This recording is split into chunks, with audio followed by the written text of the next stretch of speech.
몸이 건조한 침묵과 무거운 정막감이 성탄절 축복 대신에 온누리에 가득 차여 있습니다. 연휴 기간 동안 집에 머물면서 우연히 돌린 EBS TV 채널 내전에는 지나간 영화를 보여주더군요. 1994년에 나온 영화이니까 무려 20년 전에 톰 행크스의 젊은 시절이 신기하기도 했습니다만 그 당시 흥미롭게만 보였던 그 영화 줄거리가 마흔이라는 경험에 안경을 끼고 다시 보니 그때는 미처 몰라 스쳐 지나갔던 장면들이 의미하게 다시 다가왔습니다. 유심히 살펴본 이 포레스트 검프 영화에서 신발이라는 소품이 유독 많이 등장하더군요.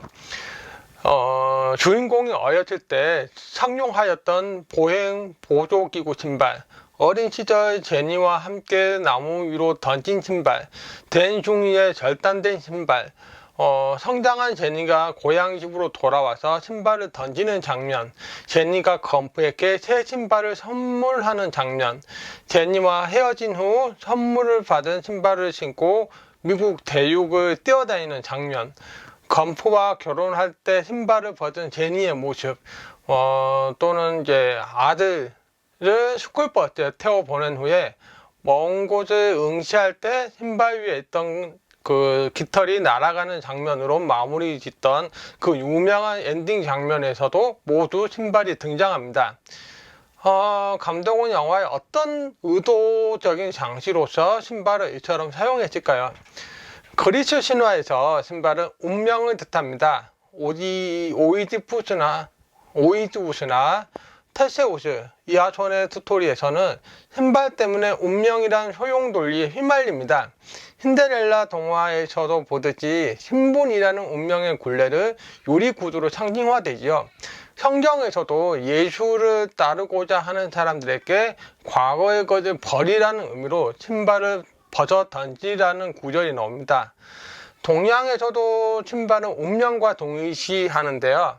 전신을 그린 달마도를 자세히 살펴보면 달마 대사의 지팡이에는 신발 한 짝이 걸려 있습니다. 주어진 윤회의 지팡이를 끊어내겠다는 상징의 의미죠.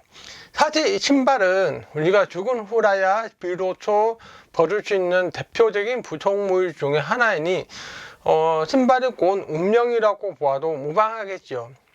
포레스트 검프 영화에서 신발이 운명의 족쇄임을 드러내는 대표적인 장소로 쓰인 장면을 꼽으라면 제니가 고향 집으로 돌아와서 신발을 던지며 성폭행을 했던 아버지에 대한 증오를 드러냈던 장면이겠죠.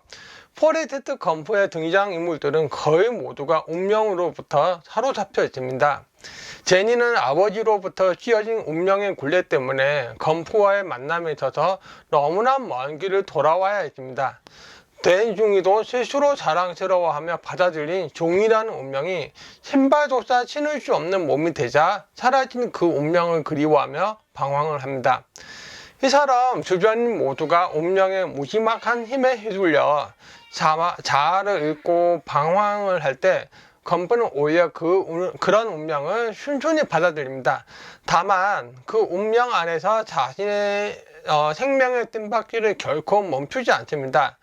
어린 시절 다리에 샀던 보조기구를 뜀박질로 부수거나 제니와의 이별에서도 그 종착지를 알 수 없는 뜀박질을 결코 멈추지 않았습니다.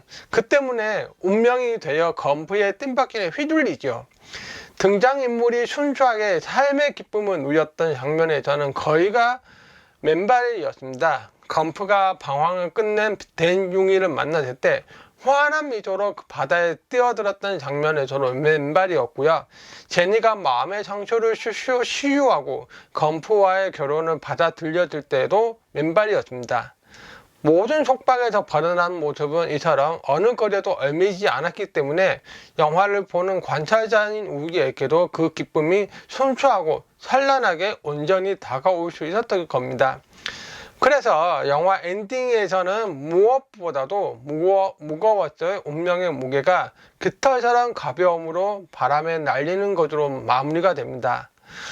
운명의 굴레를 벗어나는 방법은 어떤 것에도 집착하지 않아야 되겠죠. 집착을 하지 않아야 비로소 눈앞에 펼쳐진 것들이 우리 인식 안으로 들어옵니다. 검프는 죽음이 오가는 베트남 전쟁의 참혹함 안에서도 밤하늘의 별의 아름다움을 놓치지 않았습니다. 순간순간 눈앞에 놓여진 이 시간에 집중하여야지 과거의 기억에 매몰되거나 미래의 염려에 사로잡혀 있으면 안 되겠죠. 집착하는 순간 영화를 보고 있어도 영화를 보는 것이 아니며 음악을 듣고 있어도 음악을 듣는 것이 아닐 겁니다. 그러니 어떻게 섬세하게 읽어야 할 사랑하는 것에 대해 관심을 둘 수 있을까요?